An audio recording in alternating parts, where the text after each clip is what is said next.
Hi friends, Westo Enrico here. Westo de Taquiendo de Finiosa de Piplio Place. And this morning, I'm sitting next to these very frilly curtains on this very pink couch here in the ladies' parlor at the historic Wolf Creek Inn in Wolf Creek, Oregon. It's like I didn't know I was getting such a cool place here. I got this place for $75. Okay, the other thing was to get this deal on this room here. We had to take the room that had two twin beds, which was fun. We both slept great, but this place is this historic inn that was built in the 1850s or 60s when people were first coming to Oregon for mining gold and shit like that.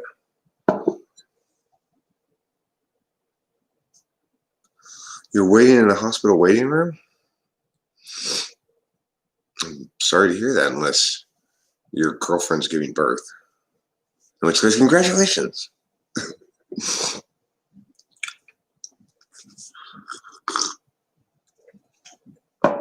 The trip's going great so far. Rachel and I left the house in Arcadia at 6 a.m. Your bestie broke his leg. Cool.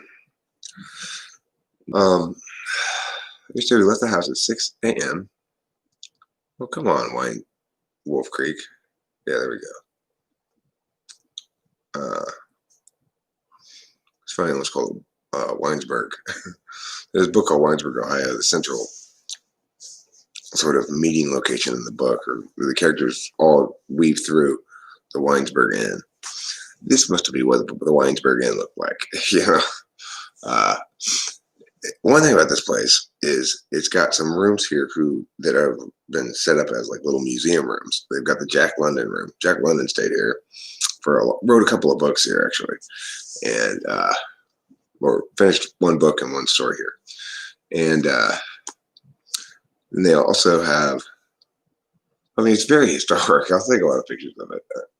But apparently what happened is the state of Oregon bought this hotel at a certain point because it was on a list of historic places, but it was all run down. Then the state of Oregon refurbished this place, and they operated as a hotel. And I guess because it's Sunday night, and because there's just the room with two twin beds, and because of COVID and stuff, when I was looking for a motel room around Grants Pass, which is about 12 hours away from Los Angeles, I saw that there was one of all the hotels that were like $100 or less, around $100. There was only one of them that was a 3-star instead of a 2-star, and it was this one. And I was like, I'm just gonna get that one. It looks kind of interesting. When I got here, it was way more interesting than I thought. It's a great hotel. I love this place. They got a piano here. This is the ladies' corner.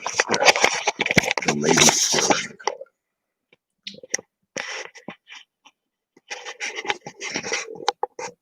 It's got all this old-fashioned furniture like that, There's no TV in there. There's a ballroom. There's a ballroom and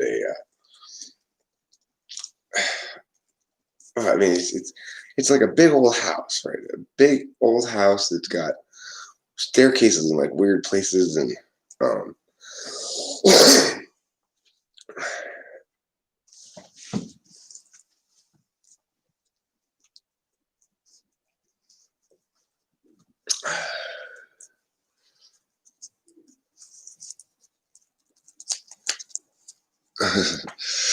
well,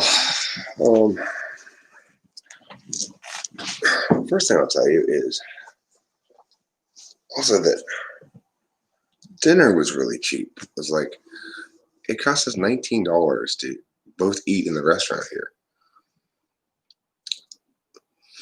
Have you ever done any hitchhiking or hobo traveling?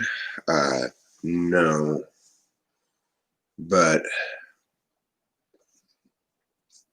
I mean, I remember there was one night in Russia, in St. Petersburg, where I I knew I was gonna have to like find a way to kill a night because I didn't have a place to stay in St. Petersburg, and I couldn't take the train back till the next day and to Moscow, and I ended up just sleeping in the train station all night.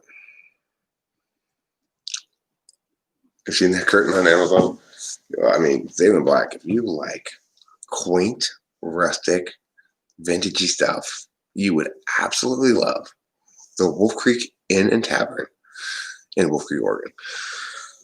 It's a delightful little area here. It's near the Rogue River, which is one of the wildest and best fishing spots in America. And it's the trees here is just such thick forest. It's like, wow. It's just incredible. What I'll do this morning, probably before we get to Washington, is I would like to stop and throw a line in the water here someplace. I brought 3 fishing poles, one for me, one for Rachel, one for him. And maybe we'll do some fishing in Washington. I don't know. But it's like passing through Oregon makes me want to stop and fish. I look cold. It's cold outside. And I just went out to smoke a cigarette. And it's not especially warm in here, but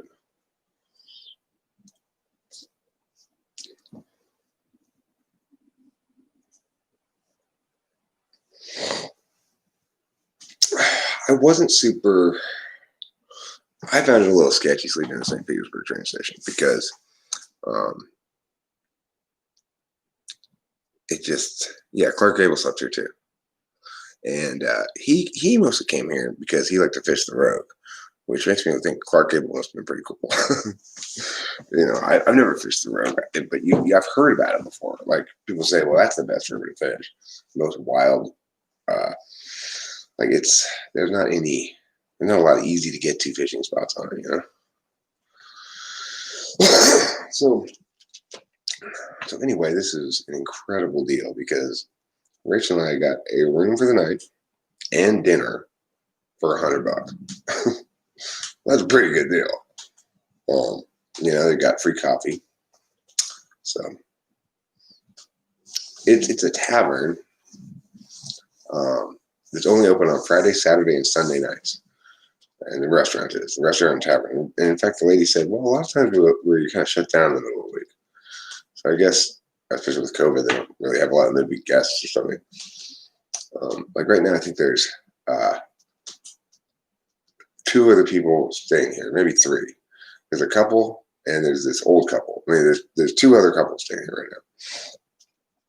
The old couple came in yesterday and checked in the old-fashioned way, like they hadn't interneted ahead, right? So it took them a long time to check in. I just showed her my ID, and then she took me right to our room because we had checked in ahead of time, on the internet. That's one of the advantages of being not 70 years old instead of being 50. This place is fantastic, Winston Mom. I absolutely love it. I mean, everywhere you walk around in this hotel, it feels like you're in a super old place. All the floorboards are all creaky, and it's delightful. It's absolutely delightful here, I gotta say. Now, granted, I'm kind of looking forward to the Econo Lodge in Washington because we have a king size bed and not two twins. But I slept really well last night because I was so tired. I basically hadn't slept at all the night before, and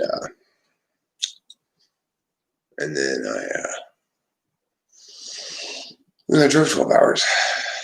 But the drive was so easy too. Rachel is so pleasant to travel with, is the thing. She and I are on the same page about traveling completely, 100%. Like we both want to chill. You know, we don't like the idea of, let's go over now. Let's go over here. Now let's go over here. You know, it's like we don't like the idea of plans, really. You know, but I will say the reason I called ahead and booked this place is because Rachel's and I. So my dad said to me, "Son, you need to call ahead and book a place before you blah blah blah blah." Right? I'm like, "Oh, Dad, come on, man. We'll just find someplace up there when we get there." But then Rachel's like, "Maybe you should." And I was like, "Why aren't I doing that? It makes so much more sense. I can look at the places before you just pick some random place, you know?" When did you guys meet Hambone? I don't know. Whenever he started coming around a live chat. You know, I know, maybe 6 months ago, maybe a year ago. I'm not sure. I have less of a sense of when people come around than they do because, you know, sometimes people just come here one time and I never see them again. So, uh, oh, you mean when do we meet? When do we meet him? Not when did we meet him? When do we meet him? We meet him today, this evening, this afternoon. We've got about 5 hours, 5 to 6 hours left on our drive, which will be. It's gonna seem easy squeezy after 12 hours yesterday. Well, 12 hours yesterday wasn't hard. You know, we had music listening in the car. We have this Audible book that we're listening to. Listen to that for some of the time. We chatted quite a bit. Rachel slept in the morning in the car, and the other thing is we fucking flew up here, like a steady 85 most of the way until we hit Oregon, which we dropped down to about 75 or 80. You know, and there's long stretches of the 5 where we were the whole floor time we were 190. So. And there wasn't very much traffic. So it had to be the easiest trip from Los Angeles to Oregon ever. Like, it's not possible that I'm ever going to make that drive and have it be so effortless again. It's like a COVID thing plus, other shit. But, um, so yeah, my dad was right. I should have gone there and looked ahead. But Rachel was correct. Rachel was able to see, Rachel knows how to tell me things, right? She doesn't tell me, "John, you really need them." At which point I immediately go, "Dad, I don't, you and I are different. I don't like do things your way." But when Rachel just asks a question and kind of looks like, why are we not doing this? And I think, oh yeah, well, why are we not doing this? So I'm super glad we did. And we're here at the Wine Spring. No, Wine Spring. It's not the Winesburg Inn, Eric. It's the Wolf Creek Inn. Although I strongly recommend the book Winesburg, Ohio by Sherwood Anderson. Fantastic book. It's all about a place like this, all the people in the town around a place like this.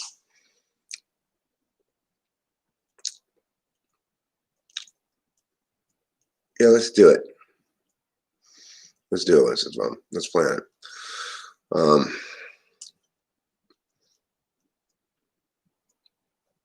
We'll start planning it in earnest when we get back from this trip. Okay. Like, I'll get plane tickets now, or maybe in July, and the way they'll be cheap. Because what I don't want to do, and I'm glad I was thinking about it, because I was thinking about maybe doing this trip out to you guys, but I don't want to drive all the way across country. It's just, although it would probably be pretty cakey with Rachel. When I drive across country by myself,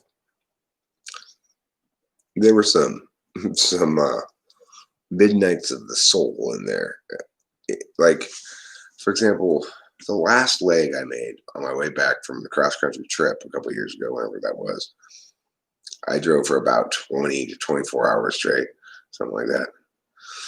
By the end of that leg of the journey, by the time I got back onto the LA freeways, it was almost impossible for me to just sit in the car any longer. It was just so, I remember just being like, "Oh, I have to get out of this car. Oh my God, I cannot drive in this car any longer." But it was just like, but you only got an hour left there. Just push through, just push through. I've never been in a more miserable SI state than the last few hours of that drive. It was absolutely fucking torture. I still remember it too, and you don't normally remember SI discomfort very well. At least I don't. But yeah, that was 12 hours is the most I ever want to do. The last time I did 16 hours was when I took my team to Utah for nationals, and I was in a band full with debaters and assistant coaches. Um, that was an easy enough drive and pretty stress free because um, it was fun. I had kids in the car. I think I had Delilah with me too. She was working as the judge for me. Delilah was in the car. Um, Zachary. Oh, I had Zachary with me too. I didn't even drive up to Utah that time, but he was with us in Utah, and I was trying to hook up him and my daughter. I was like, "You two go skinny dipping, go." But they didn't end up pumping, so whatever. Well, I know why, because they'd both gotten significant others shortly before the trip, which is stupid of them. They should have just waited and humped each other, you know. What's my band called? I don't have a band right now. I used to have a band. It was called Talking to Famous People.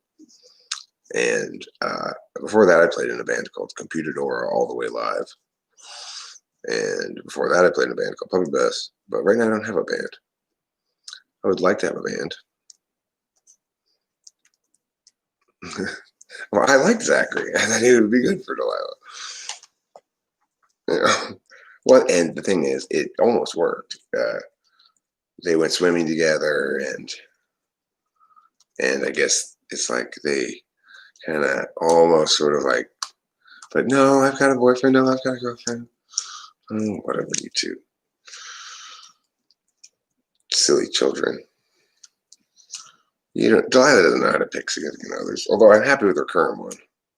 As F bipolar is just like you're doomed to fail. I have recordings of your previous bands. Well, I do have a video of my last band. I have one of it playing live and a couple songs of it playing live, and I've got one of us practicing. I'll share this video with you. Why is that not working? Oh, I know why.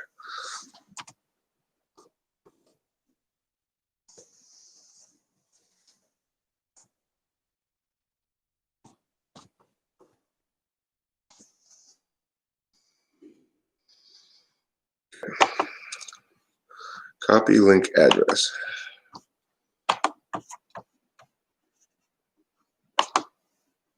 Now, I don't think I have any recordings really of Computer Door All the Way Live. I do have CDs of my first band, Puppy Bus. We made 2 CDs. They're not very good. I was just the guitarist in that band, and I sang backup vocals. I should have been the singer, really, because the singer wasn't a very good singer. And the songs where I sang on them always went over better generally. But, it's juvenilia in the sense that I hadn't developed as an artist at all. And I didn't feel really personally responsible for the artistic vision or anything. It was just like, it was one of those bands where, well, here's a cool little guitar part I came up with. Okay, let's try to make a song out of it. And I mean, where do you live now, Rose? The thing is this, I will be in another band soon enough, eventually soon enough. But the difference between now and previous bands, or the last band I was in, the one I put a link to there for Siddhartha Sedade, that band is more like what I'm going to have my next band be too, which is it's a band that plays my stuff. And like that band, I paid the drummer and the keyboardist to play in the band. They were former students of mine. See, when I was a middle school teacher, the drummer was a badass drummer when he was in middle school, when I was a middle school teacher. So then, like 8 years later or something, I Facebook messaged him and say, "Hey, will you be the drummer of my band?" He's like, I said, "I'll pay you." He's like, "Okay." He's great. He's a great drummer. his brother was also an excellent musician, and so I brought him in on keyboards.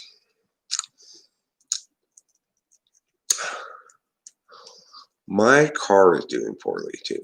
My stepdaughter's going to give me hubby's truck. It's diesel though, and I have to add it to my insurance. So I love having it though. Cool.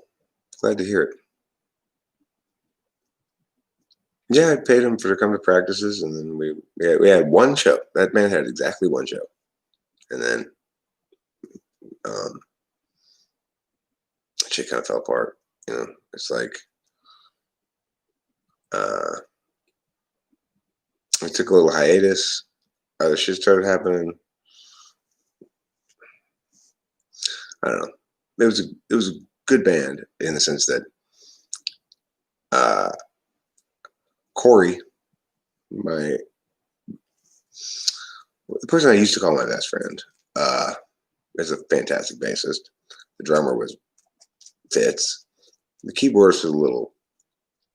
I had to restrain him a bit. He wanted to do more than I wanted him to do, but excellent keyboardist. And then Dave Porter, my oldest friend, was the other guitarist, or the guitarist mostly. I mostly sang in that band. I didn't really play anything. Sometimes I played the guitar on one or two of the songs, but the other thing is, I'm in the mindset that if I want to successfully execute all my shit, somebody else really has to play the guitar and have me sing it, because I can't. There's some songs that I can play and sing concurrently perfectly. In fact, that's the only way I can execute them right, is to play and sing concurrently. But there are lots of other songs that if I'm singing and playing at the same time, I'm not playing it quite as well, and I'm not singing it quite as well as if I'm singing it alone or just playing it alone, you know? Thanks, Winston's mom. I really appreciate that. I gotta say, I'm very pleased with how this thing's coming out here. I probably won't be able to hear it for shit, but the Kyra song is really coming together. What's it called? Also, that other one is kind of cool too. But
so anyway, that's coming together.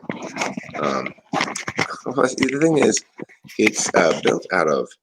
See, that's what happened is Kyra came over to my house the other day, and we jammed out for about 10 minutes, me on the guitar, at most 10 minutes. Oh, cool. Thanks, King King Krishna Son of a Goo. I rarely go on Facebook. Last time I went on there, I was like, hey, look, it's King King Krishna Son of a Goo. Except she spells her name with an H. Sharma. Have you been lying this whole time? Is your name really Sharma? Don't squeeze the Sharma.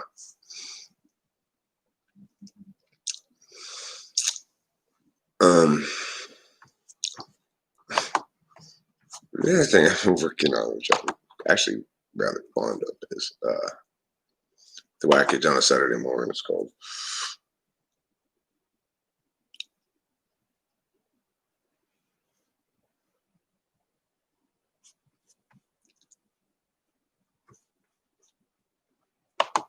Let's see. Which one is this? Animals get. No, not that one. This one. Oh. This is called Land Command. They call me Land Command 'cause I'm in the woods, living large like a land command should. I've got some circles talking to the beasts of the earth, and they come around and fill my heart. I am Land Command.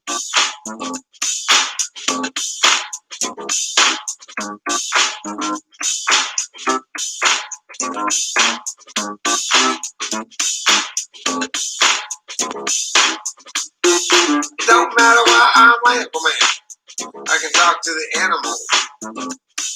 Land Command. Order them around. I'm Land Command. They listen to me like I was dear I.B. for the animal kingdom. I'm Land Command. I'm Land Command. One time I was getting robbed and I said, I need a couple elves. Elf said, we're not animals, dude. I said, oh, that's right. I'm sorry, I was rude. And I called some animals over to save me instead. Because I'm Land Command. L2, the A-N-D-Q-U-A. Land Command. I'm Land Command. I can talk to the bird. I can talk to the bird and the bee. Land Command, talk to potato bugs. I suppose see them underneath my rugs. I'm Land Command. Land Command. Shoot down some birds. Throw me some squirrels. Bring over dogs. Bring over girls. Send some whales. Send some dolphins. Something's got to stop this damn coffin.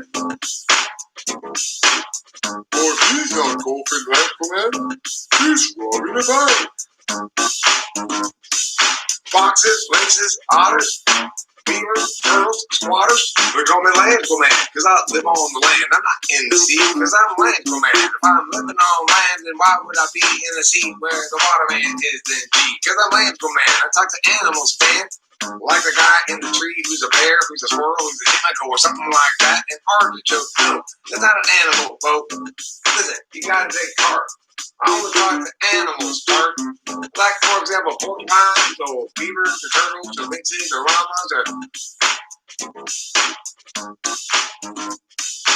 L to the A to the N to the D to the Q to the U to the A. That's me. I'm Land Command.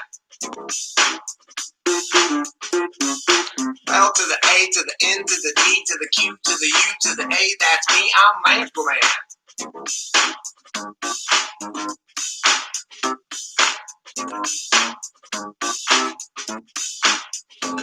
This is just sections of me freestyling. Real Land Command is a hell of a job. I got a lot of responsibility. Robbers to stop other criminals too. Terrorists, wherever I see them, I sue them. At the civil courts, I win. Small claims and old lawyers in there. They can't compete with my wits because I'm Land Command and I'm full of shit. I talk to the animals now with circles coming out of my mouth, my ears, and my eyes, and my nose, and every orifice that I got. And those are the circles that tell the animals what they gotta do. They gotta obey me because I'm Land Command, see? Animals, they listen to me because, well, I'm Land Command, see? Land Command can talk to the beast, get them to rise up. Anyhow, L to the A to the N to the D to the Q to the U to the A. That's me. I'm Lance Command. That's the chorus of it, I think. L to the A to the N to the D to the Q to the U to the A. That's me. I'm Lance Command.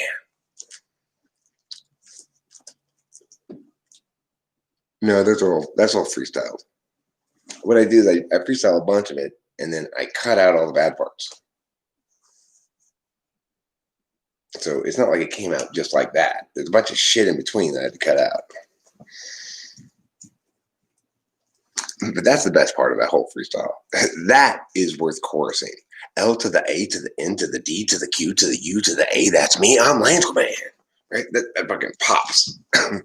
That pops. And Lance Command, of course, is, why would you want to be Aquaman? Who wants to spend that much time in the water? Yeah, I mean, it's two things about freestyling like that. It's being an Annie Dom is obviously huge, but it's also practice. I've practiced a lot. I mean, because the thing is,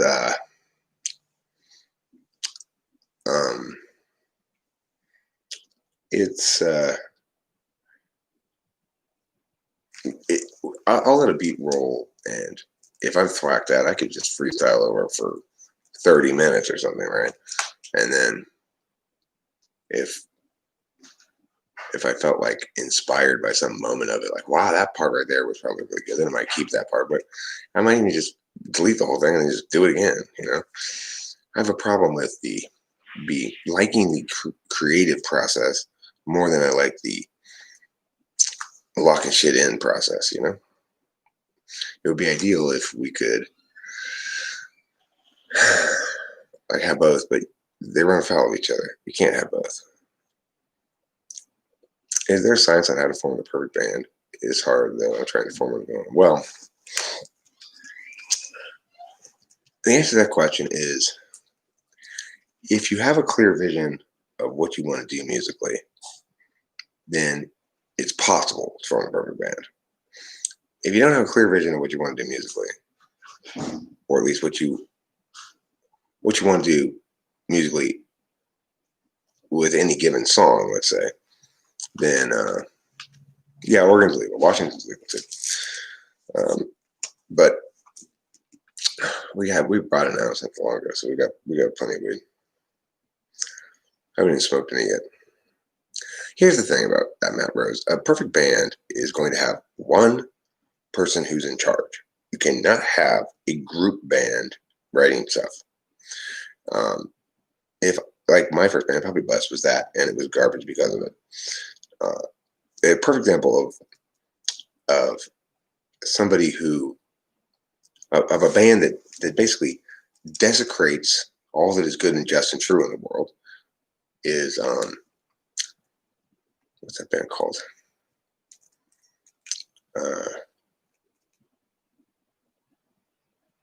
I can't draw a blank right now. What the fuck are they called? Terrible, terrible band that Kimberly liked. No, I mean Pink Floyd's not good either, but I'm saying this particular band is super fucking terrible, and I could tell as soon as I listened to them, like, oh my god, they totally write all their shit by committee, and you can just tell there's not a single bit of inspiration in any of it.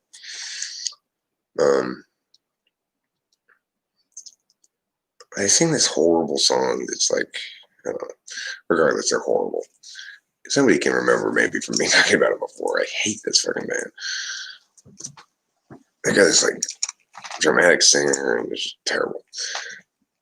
Anyway, don't do that. Don't be democratic in your band. You can be democratic everything else, but don't be democratic with art. You can't be. No good art is made by committee. It's all people implementing a central vision, like a movie or something, or it's people working independently by themselves. The most successful band is the band where everybody knows their job. I'm not talking about Dave Matthews. Dave Matthews Band is absolutely fucking terrible, but they are not guilty of the thing I just said. Dave Matthews writes those horrible, horrible songs. You gotta put songs in scare quotes there, but Dave Matthews writes them himself. He's responsible for all that. There's no committee going on there. So Dave Matthews is an example of how even if you don't do it by committee, you might still be a toxic waste dump of horror, like Dave Matthews. Dave Matthews has done so much harm to people's aesthetics because people without good intuition listen to that stuff and they think, oh, this is good or something. I guess I don't know. Of course, the world's a little poorer for it. Everyone's soul's a little dirtier for it. And worst of all, truth is just tossed under the bus. Dave Matthews is popular. People like to go see him play live. Grateful Dead. I mean, talk about complete fucking garbage. Anybody who says that drugs helps open your mind and stuff like that, just look at the Grateful Dead. No, they don't. If drugs help the Grateful Dead open their minds, then why couldn't they ever make anything worth listening to? The only thing that opened, what it closed was their intuition, which should have told them, stop doodling around and doing nothing, you fucking retards. The Grateful Dead is terrible. Terrible, terrible, terrible. Just like, they have exactly one good song, and that's the one where it says Casey Jones, that Casey Jones song. It's pretty good. I don't know anything about Billie Eilish really, but I will tell you that Rachel and I were having a big conversation about Justin Bieber and Selena Gomez yesterday in the car, and like Justin Bieber is an example of somebody who, when he was 12 or 13 years old, he had genuine talent and passion. Like if you see a video of him like 12 or 13 rocking this like school assembly, you go, wow, that guy's talented. But shows you what talent's worth. Nothing. Talent's not worth anything. Vision's worth something, but talent's not. Billie Eilish, I don't know anything about Billie Eilish. I don't know what her songs are like. I don't know anything about her. I heard people talk about her a lot, but I don't think I've ever heard any of her stuff. But like, okay, so let's talk about Justin Bieber for a second.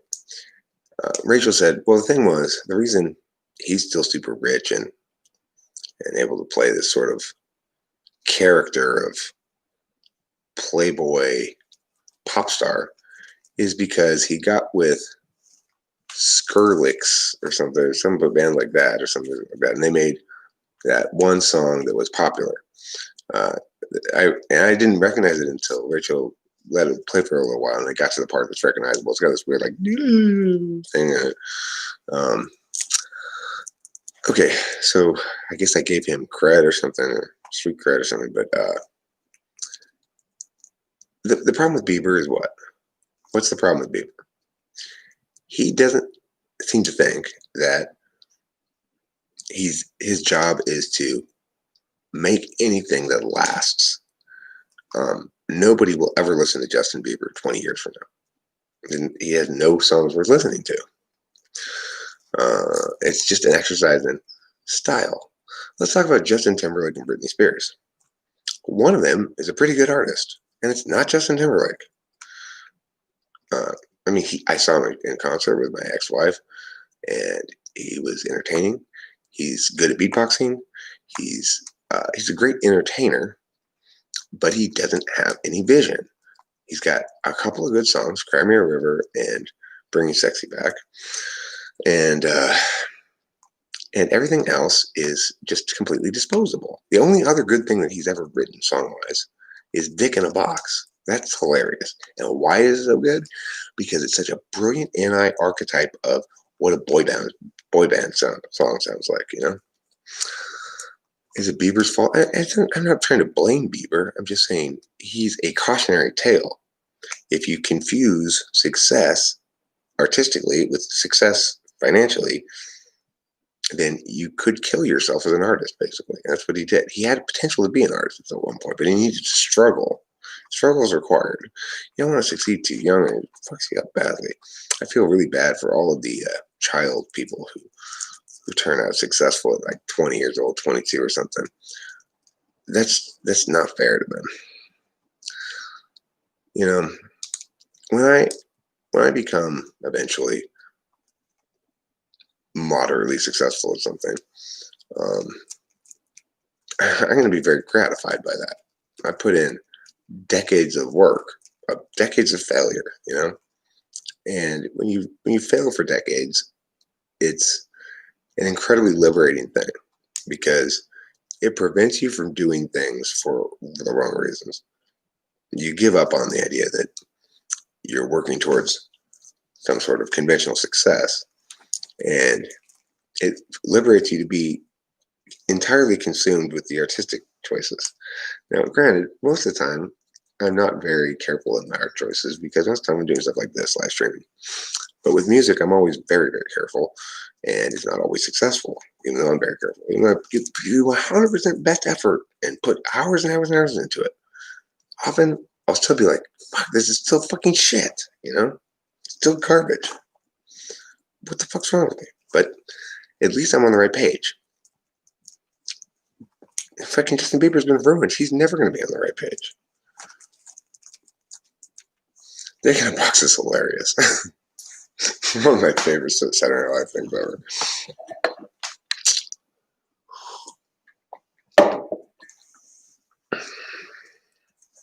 Michael Jackson's another example of somebody who got messed up by childhood success. And, it's like there's a certain arc to human development, and part of that arc is that there's a period of youth and adolescence and early 20s in which young adults, in an ideal world, engage in some sort of post-school apprenticeship. In other words, there needs to be a period of young adulthood where no matter how talented or whatever you are, that you're in the role of the learner.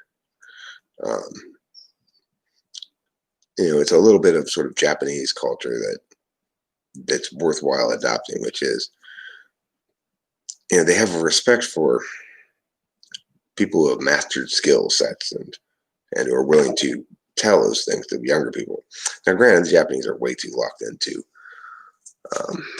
tradition and SI and FE and stuff, but it is the case that Justin Bieber had no adequate mentor. Britney had no adequate mentor. I remember back when she was going nuts or whatever, I was thinking, God damn it, what this woman needs is me. If I were there, like running her shit, none of this bullshit would be happening. She needs somebody with a fucking head on her shoulders.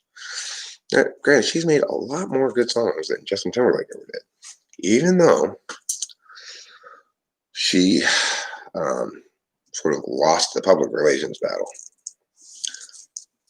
But yeah, Britney's got some great stuff. I don't know if she writes it herself or anything, but even if she doesn't write it herself, at least she recognizes the need to have somebody else write it.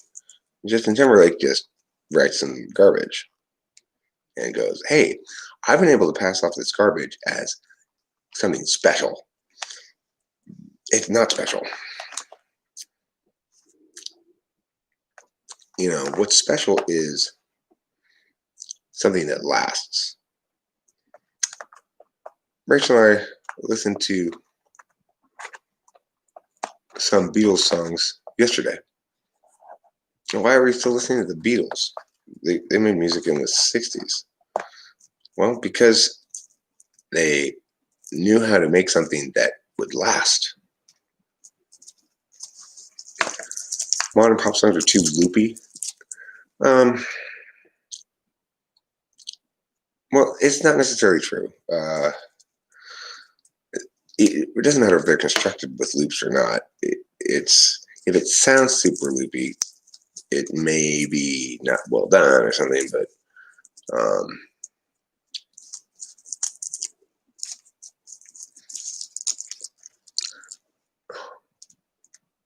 the thing is, it's very, very difficult to get a modern pop song to work, to hit, or any song to hit. If you're going to make a loopy track that works, you have to be extremely attentive to timing. In other words, like, it's got to be the right length, it's got to do the right it's got to move at a certain. The key thing to successful music is it needs to constantly be linking back to something that's archetypally familiar. In other words, like cliche, and then surprising with deviations from that. And doing stuff throughout that keeps the ear engaged the whole time without losing you for a second. And it requires perfection almost. It's, you know, like think about a rap song, right? Every single word in that of a successful rap song has to be done just right. If your tone of voice is a little bit off on one of them, it can go from sounding tough to sounding incredibly dorky, or sounding like sad to sounding maudlin, you know.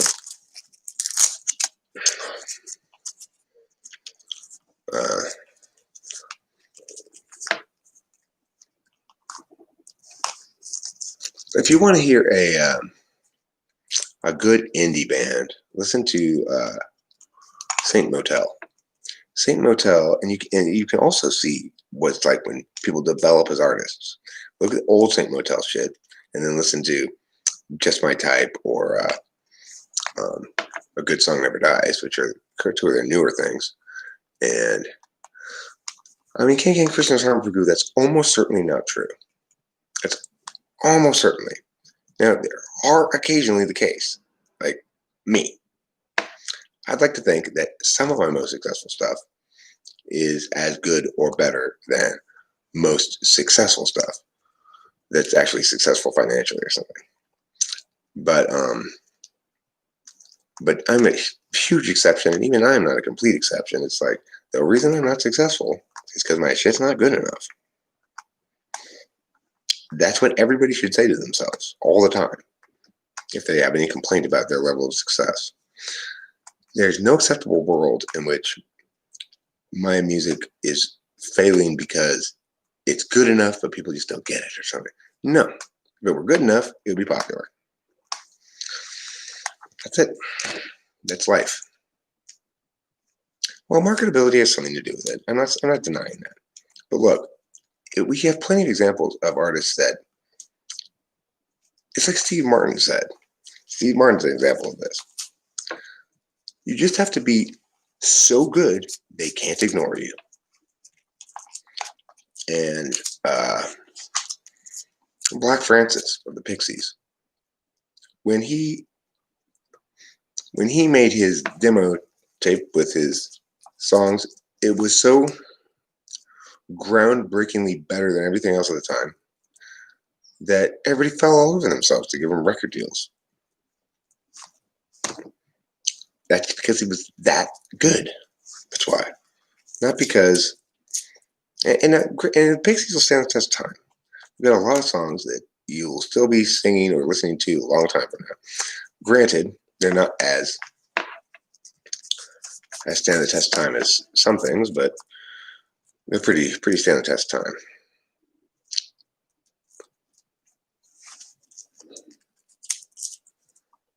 If you want to listen to some Black Francis.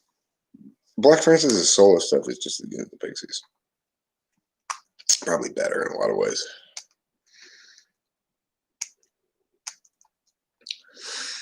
Well, see, here's the problem, King Christian Summer Group. Classical music and jazz and things like that have the fundamentally wrong attitude about it. They think that skills as a player are important. What matters is how well you play your instrument and how carefully and stuff. Except, of course, that will always lead you away from what really matters, which is what choices am I making artistically? You can always execute it again, try it again, and practice it better and whatever. So classical music and jazz, they focus too much on playing your instrument well. And it's like saying, here, I want you to learn to use this pneumatic hammer well. It's a very powerful power tool. Okay, so I'm going to show you how to use it really well. You practice it. Now you're great at it. Now go ahead. But what am I supposed to use it on? Just whatever you want. So then there's people who are expert in pneumatic hammers and are pneumatic hammering a painting in the museum. That's nothing to hammer. We have a whole society's worth of people who have the same mistake in various areas, like that because they have good skills in something that they're good at it. No, that doesn't mean anything. You have to produce some work that stands independent of you and that is evaluated on its own merits. It's like, look at the band Fastball.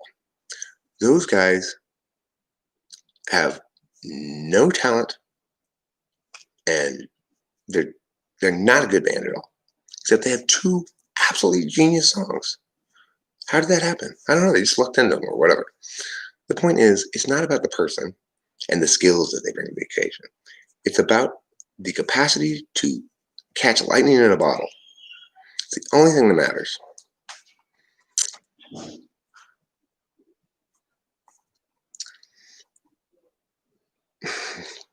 I'm sorry to hear that, Zaylen Black. I wouldn't want to have Enter Sandman in my head. I mean, Mozart's a perfect example. There were shit tons of those classical composers back in the day. And sometimes you still hear about the more obscure ones, but only a few of them still people recognize their stuff. And if you ever saw the movie Amadeus, it says exactly what I'm saying. Salieri had done all of the stuff he needed to do. He had all certification. He had all the symbols of competence. He had all the chops, all the skills. He had done all the conventional stuff you're supposed to do. But when he put all the time and composed this piece according to all those rules, right? And Mozart sat down and just was like, oh, this would be so much better if it were like this.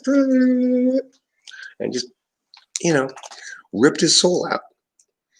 Why did he rip Salieri's soul out? Because Salieri realized at that moment that he'd been doing it backwards the whole time.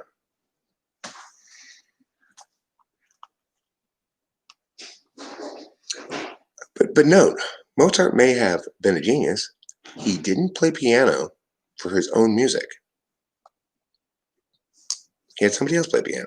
It is important to get it right. So chops matter. But you see what I'm saying? Chops matter because Mozart needed somebody to play the song right. Nobody remembers the piano player who played Mozart's song right. But everybody remembers Mozart.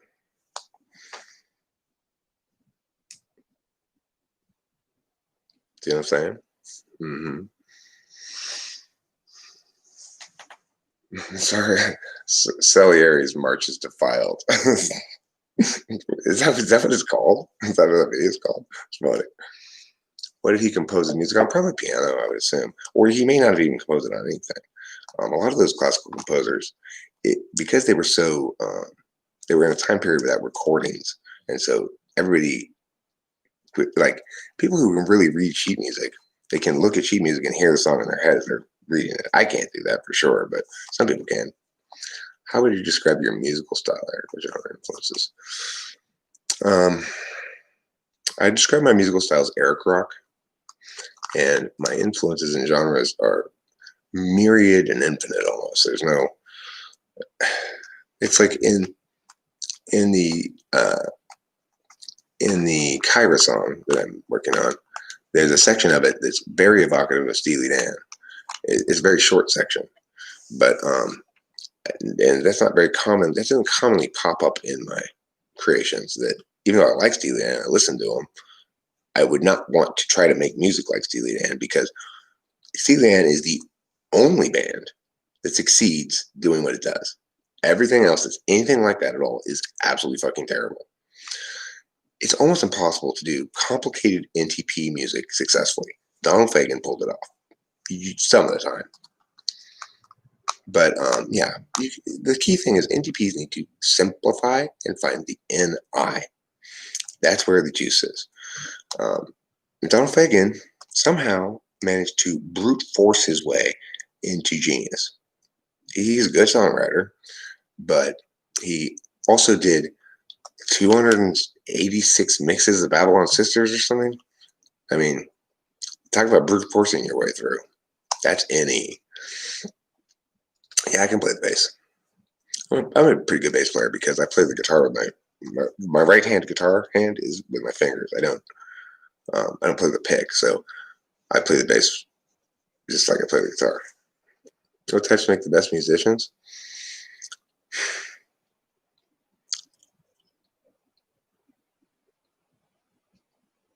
Aesthetic absolutist with aesthetic humility. That's it. As far as types go, other than that, I don't know. I mean, the thing is, NI-DOMs are the most likely to create something timeless. And that's what I'm going for. You know, when you hit something timeless, it works so completely as a holistic thing that it will always be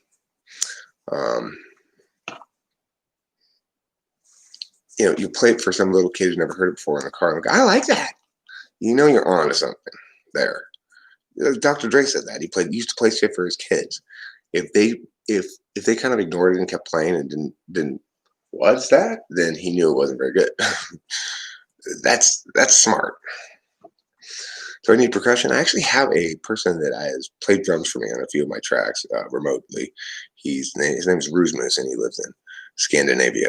And I've already promised him that when one day I'm a world famous musician touring big venues and stuff, that I'm going to hire him as my drummer. So I've already got a drummer locked down. As far as bass goes, if I could get him, I'd love to have Corey play bass, but you know. The other thing is, Hermetica, it might be the case that NI-DOMs are what INFJs are the most likely to make something timeless. INTJs are not very good with their aesthetics. In fact, they're quite terrible with them. And the reason is because they have the universalist NI, but they have a particularist tool function. And so they're saying, what particular expression of the universal truth do I like? Well, that's wrong. I'm sorry. That's just wrong, INTJs. That's why I like prog rock and shit. INTJs like the most horrible shit, and they have the most like firm taste about it. You know, this horrible shit is the only thing that's good. No, INTJs, you're totally backwards. But anyway, the point is, INFJs, on the other hand, because they got the two universalist things, they always know what pops, what hits, what flies, what sings universally on both grounds. Do I need to try it? You know what? Probably I do. A triangle player? Yeah. Listen, Utter Self, it would be nice to have a band in which there was a triangle player. I've never seen a band that just has somebody who just plays a triangle. I'm offending you? Why, you're an INTJ? Well, I mean, look, INTJs, this is a problem. What is it that INTJs like? They like chops a lot and skills and stuff. So it's like you'll see, like Cade. Cade is an INTJ who he used to hang out in the raw rooms before he had his soul poisoned by the spider monkeys, I guess. And he learned to play the guitar. He learned to play leads first. He explained this process. Well, first I learned to play leads. What? Yeah, I learned my scale. Okay, that's not a thing to do. Learn to play leads. That's silly. You're playing music. What can come out of you that can live on its own is the question. You know, what can come out of you that can live on its own? Of all the things I've made in my life, there's only a few things that seem to be living on their own. You know, like for example, the Asshole's Guide to 16 Types has legs. People continue to watch it even though it's an old video, and I still get new comments on it. People are like, "This is great, I love this." So obviously, that thing has some pop to it, some staying power. It's easier for me to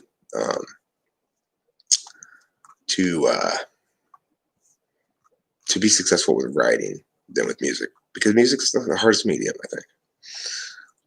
To be fair, I'm not very motivated in playing my bass, as I see it as a minimally useful skill. I find it hard to stay involved in something that I think will bear no fruit. Understandable. It's very difficult to be into music in isolation. For me, anyway, I need to have feedback and stuff. So, as a consequence, I make a lot of tracks and stuff. You know, it's because I was never able to fulfill my real dream of being Lance Coyan. L to the A to the N to the D to the Q to the U to the A. That's me. I'm Lance Coyan. I mean, if you had the choice of being Aquaman and Landsquaman, wouldn't you rather be Landsquaman? I would. I don't want to spend all the time in salt water. It's not really very useful to be able to get the fishes of the ocean to do things for you. Because most of the time, if you're on land, they can't even get up onto the land. You say, "Swordfish, come help me," and you're at the park, you're fucked. Music offers a quicker reward, though, as opposed to writing. Well, here's my experience with music and everything. Music offers the only reward that doesn't wear out. In other words, I can listen to songs from. I can tell whether a song I've made is actually good or not based on whether I can re-listen to it basically infinite times. If I can, then it's good. If I can, if there's some element of it that doesn't work, it'll start to annoy me, and I can't listen to it at all. You do need an outlet for sure. So, what I would suggest that you do to get that outlet is give yourself permission to publish crap. That's how I started this YouTube channel. I gave myself permission to publish stuff that would be interesting to no audience. Anyway, me just musing very slowly about philosophy ideas. Just sitting here. It was like my first videos were like this. Okay, so I'm thinking about, like, if in fact truth has this it's like a three-legged thing. It's like me. It's like my thought processes, right? Without any caring at all for the audience and whether they could understand it. But the nice thing is, I was able to get that stuff out of me safely, freely. It was like I've already sort of told myself, I know I'm putting up garbage. I've chosen to put up garbage because I need to liberate my ability to say what I want when I want, and to not feel as though I'm constantly being judged. And the fact is, YouTube's a great place to do that because if you put up a bunch of garbage, nobody sees it.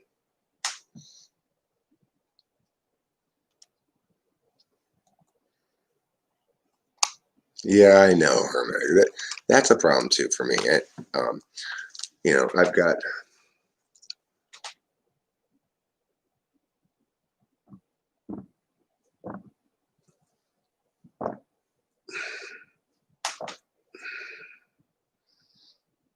Fam Dog. I'm glad you're back. I've been wondering where you were the last 2 years. Hey, where did Fam Dog go? He was here for 1 second. I haven't seen him since. Yeah, I make a lot of content. I definitely do that. I live stream a lot. For me, this is like the most comfortable activity I do, basically. I thought about going back to bed after I woke up this morning at 4 a.m. When I was smoking a cigarette. I was like, no, I gotta get some streaming in. I can't. I feel like a mailman, okay? And my head is my mailbag, and it gets filled up with letters if I don't draft them off to places. So, not landfill man, Landquaman. It's like Aquaman, but on land. Landfill man. Landfill man doesn't sound like a fun thing to be.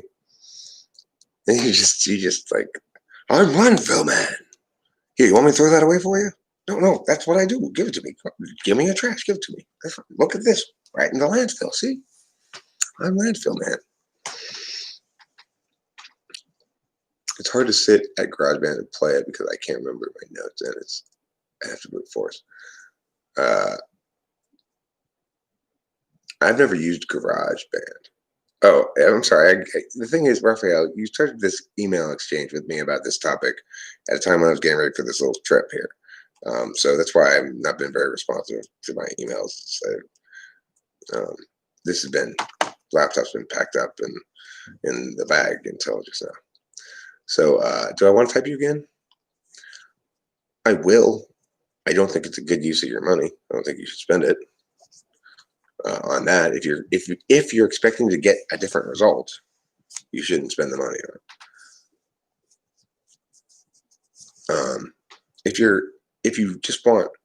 If you want to have an hour chance to grill me on this thing, then that's fine, totally. If you want to grill me, then great. I'd be happy to do that. That you can pay for, and I will answer all your questions. But if you're hoping that you're going to get a different result, I've suggested you're not going to probably. You might not be an INFJ. You might be an ESTP. That's something I was thinking about after the fact. But I don't think so. I don't know. Hey, put it this way. You're not an ENTP. I usually write to clear brain fog, but I usually evolve from writing notes to writing a full story where I'm talking to reader and kinds of communication approach. Here's the thing about writing for me. This is why I freestyle a lot of stuff. Is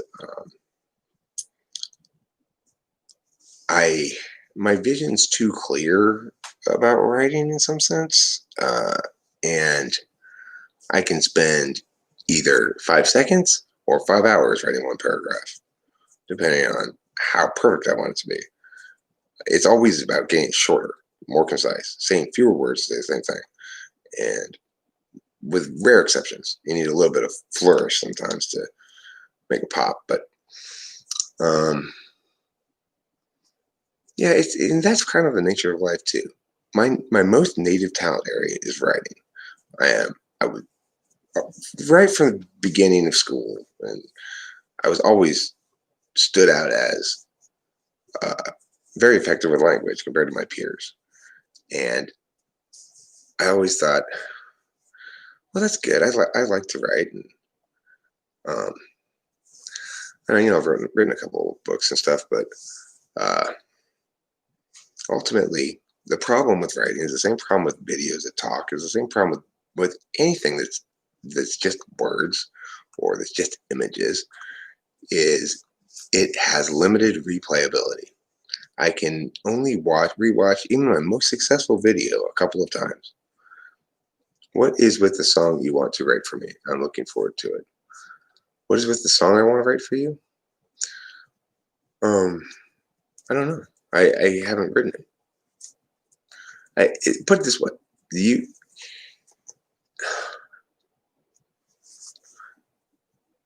and I impacted each other a lot without really trying to.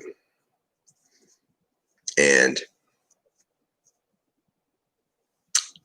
my experience talking with you and stuff made me realize that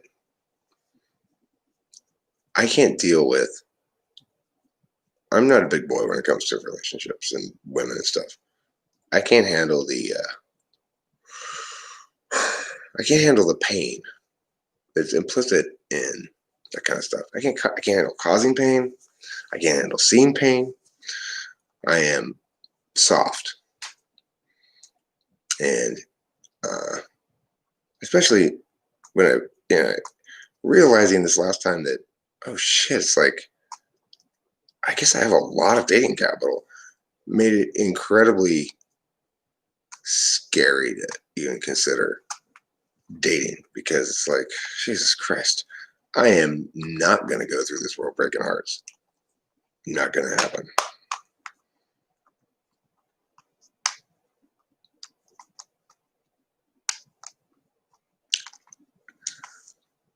Eileen, I've been telling you that for fucking ever. You're an INTP. I've told you that since day one, and you have continued to battle me on this point.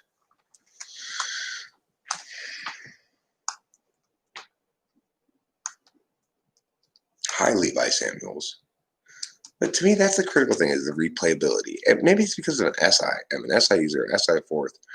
And when something's so good that I can listen to it over and over again, watch it over and over again, it is in another class of thing than everything else in the world, You can make the most perfect movie in the history of the world. I could still only watch it twice or 3 times. You can make the most perfect book in the history of the world. I could still only read it 2 or 3 times. You make the most perfect video on cognitive functions in the world. I could still only watch it once. The best, most hilarious live stream I've ever done, with tons of jokes and just witty commentary and insights galore, I could still only listen to it one time. Only music represents the durability of the human soul. The raw rooms are my creation. A lot of the people are highly knowledgeable. They will steer you around.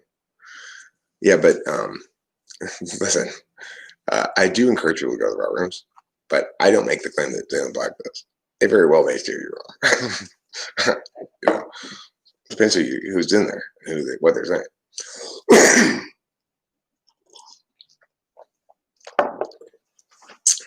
But that's the thing is when you even if they are steering you wrong, because hopefully it's an environment which encourages discourse. Uh, Wrongness is not necessarily the end of the world. It can lead you to the right thing. You know, when I'm listening to shit in the car, listening to music or whatever, I'm constantly paying attention to listening for anything that doesn't work, and because it's like to successfully integrate into one of my playlists, a song has to be it has to have a lot of things go right, and very few little wrong things can completely ruin it. Music is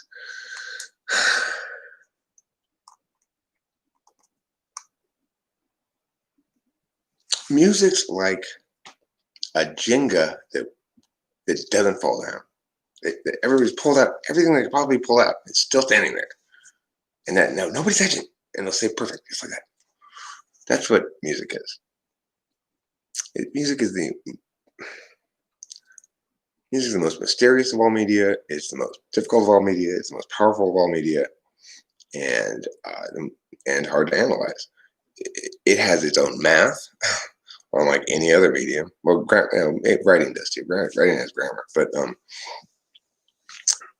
music has its own math. It has, for all of human history, the best musical creation people have always said, I'm not responsible for this. I channel it from God out. It just goes through me from God to the paper. That's a very NI perspective on creation. Any DOMs don't view it that way because I view it as it's basically like shoveling dirt onto a sluice and trying to, and then processing it through the sluice and getting the gold nuggets out and finding, oh, see, I did have gold nuggets on there. And IDOMs go, here's a gold nugget, here's a gold nugget. And IDOMs go, here's a bunch of dirt on the sluice. Okay, it'll make the gold nuggets.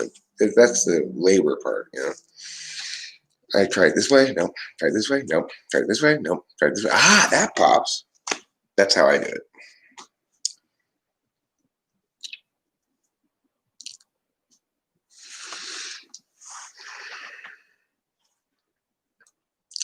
I mean, a lot of people don't like the word God because of various associations with it, and I don't blame them for that. I mean, the problem with that kind of language in general is it's usually or historically has been often used when people don't have adequate justification for things.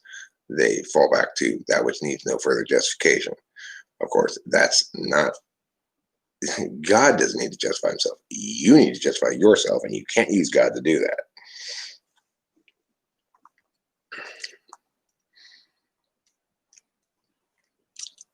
I mean, look at the video making process is incredibly different than music making. Like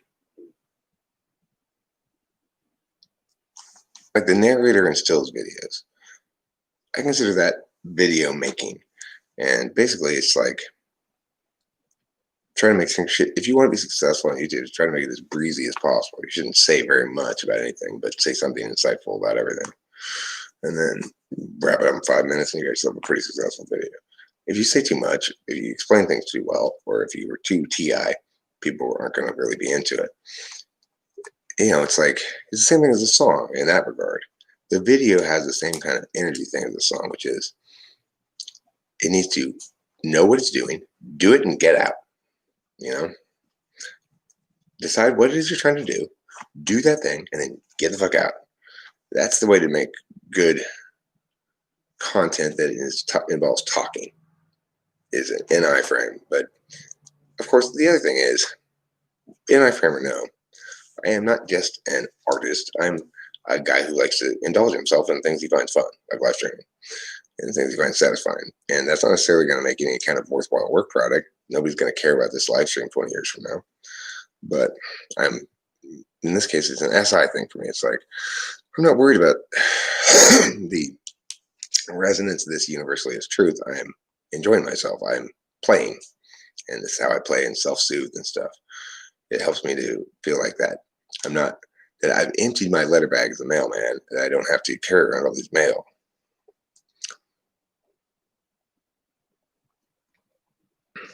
Everyone can make some music, and is that for a musician?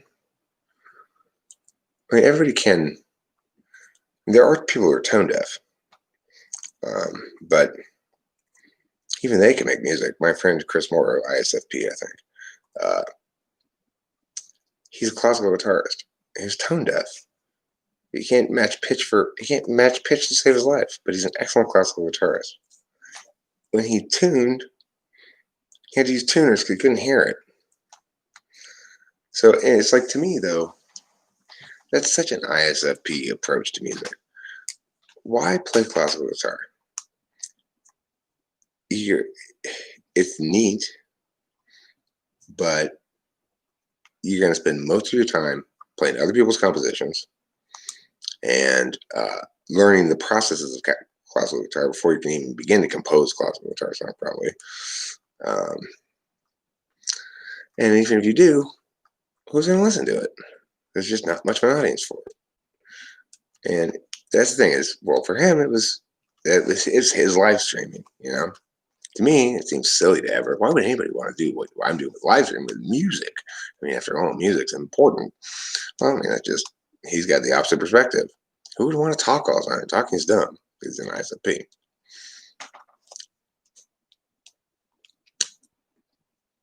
It's this is a light bulb, but it's just lightening up outside. I think what I'm going to do right now is I'm going to put all this stuff back in my pockets, and I'm going to take everybody here on a little tour of the hotel as I go back to my room and I'm in the stream when I get back there. Maybe try to roust Rachel on the earlier side and get out of here. So we got, thanks Eileen, because we've got, what do you call it? 6-hour drive ahead of us, and check-in in Washington is at 3 p.m.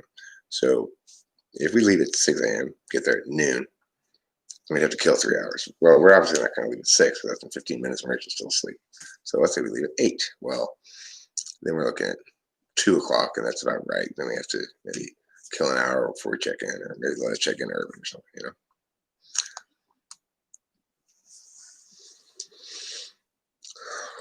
The God thing with art is what you said. You just express yourself and create something beautiful or horrible as long as it matches with your true self, whatever that is, has a chance to be great. And that's creative art, in my opinion. I mean, that's a very ENFP approach to it. I don't view music as primarily about me expressing myself. I find music to be primarily about me catching the universal into a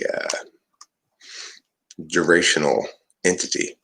And that's what a song is. It's a durational entity. It's an entity of duration and frequency, a distinct entity. So we know this because if I write a sheet of math problems down for you, addition problems, 2 plus 2, 5 plus 7, whatever, okay? And you take that test. And then you take another math test some other time. Also has the same kind of questions on math, addition questions. Somebody else made a different one. Those 2 addition tests are not meaningfully distinct. They're 2 expressions of the same thing. That's not possible with music. So, for example, we might have Twinkle, Twinkle, Little Star, or we might have A, B, C, D, E, F, G. It's the same song with different lyrics because the melody, the entity of duration and frequency is the rhythm and melody line. It's distinct. It's unique. If I write that, I can't write the same song without imitating that one. It's not the case that I can't write an addition math test without imitating some other math test. Even if it has the same exact questions on it, it's still not an imitation. It's just the nature of the beast, right? The math test is the math test.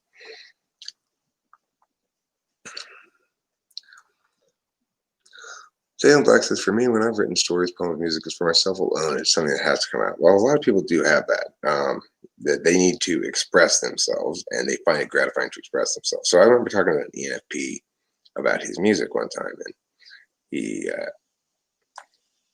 he really valued what he was doing because of its realness, its authenticity to him. But listening to it, and I try to be as gentle in saying this as possible, but it was, only you want to smell your own farts. Only you like the smell of your own pits. If you're indulging in expressing yourself and who you are, then you're not caring about creating an entity that's timeless. You are trying to get some poo out of yourself, and that's fine. Some people need to get poo out of themselves in various ways. I need to get poo out of myself by live streaming because I got all these words in my head I've been thinking about. Until I get them out, then they just keep going around in circles.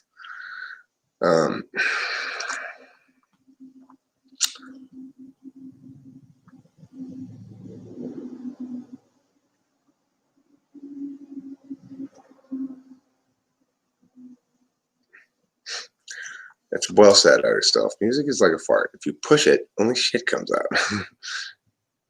It's weird. Sometimes you can push your way through walls or barriers, and sometimes they're indicative that you should change projects.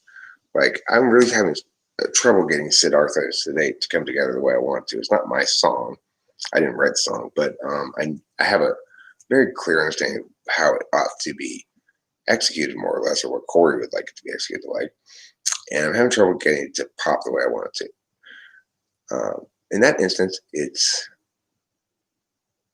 I just need to be patient, step away from it, come back to it, and eventually something will pop. That's the thing.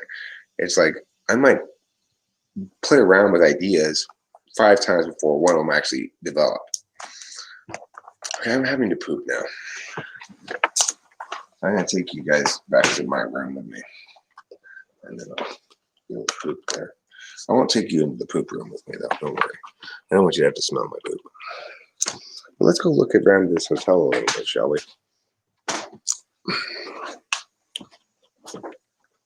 Let me put this down here for a second. Let me put the piano bench back.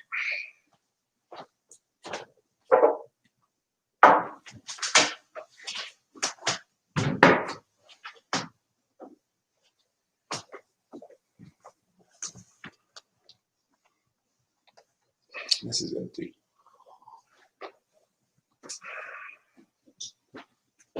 He's gonna leave that there.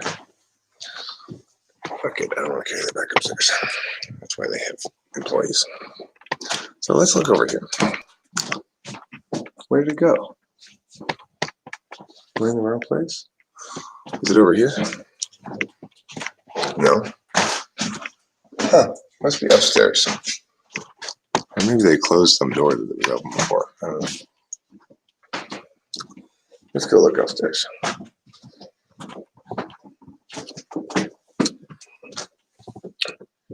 You're disappointed, fam dog? What are you disappointed by? Disappointment? Your total lack of appointments? You find that disappointing? Okay. So, yeah, here it is. Like, this is Jack London's room. Right here.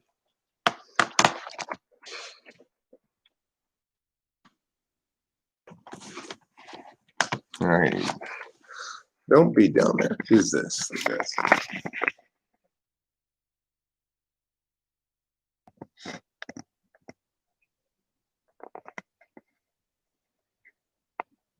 So he's got a chamber pot in there.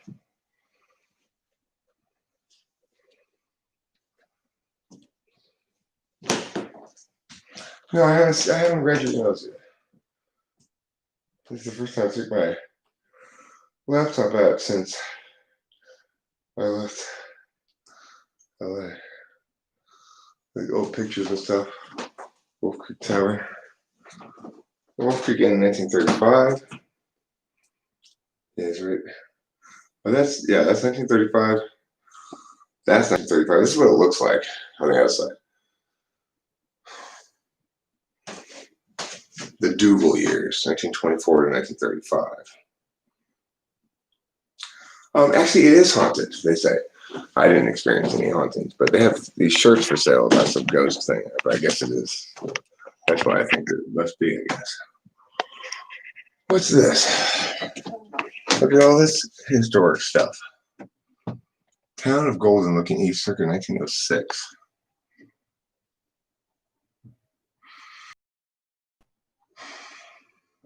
The Golden Church, circa 1910. Golden Community looking north, circa 1910. Mining Coyote Creek. Okay, so you see all the history. Lots of history. Now, let's go to the ballroom. This is the ballroom. We ball in here. I'm gonna ball. You mean play basketball? Or have sexual intercourse? No, I mean ballroom dance.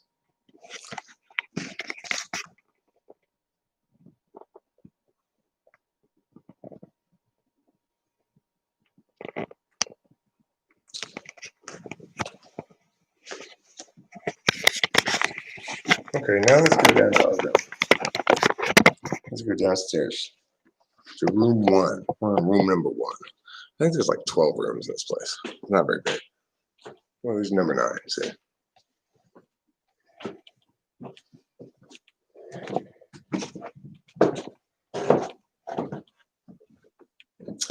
Yeah, they gave us room number 1 because it said we were their number 1 clients. I missed a step.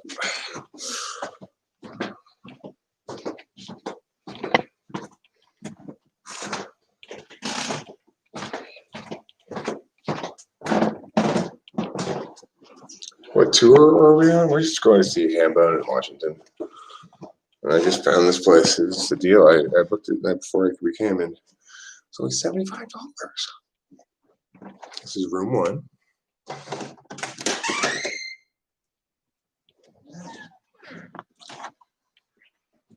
And oh my gosh, that adorable Sleeping Beauty. She's sleeping over there. And her adorable Sleeping Beauty is. Oh my gosh, you guys.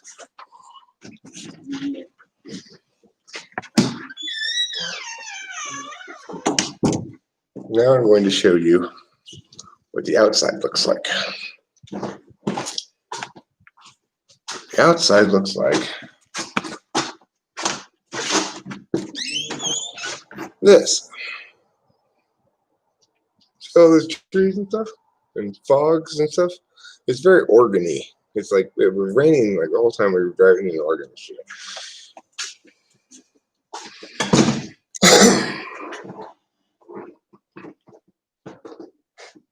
What did Cinderella say when she comes to the ball? She gagged.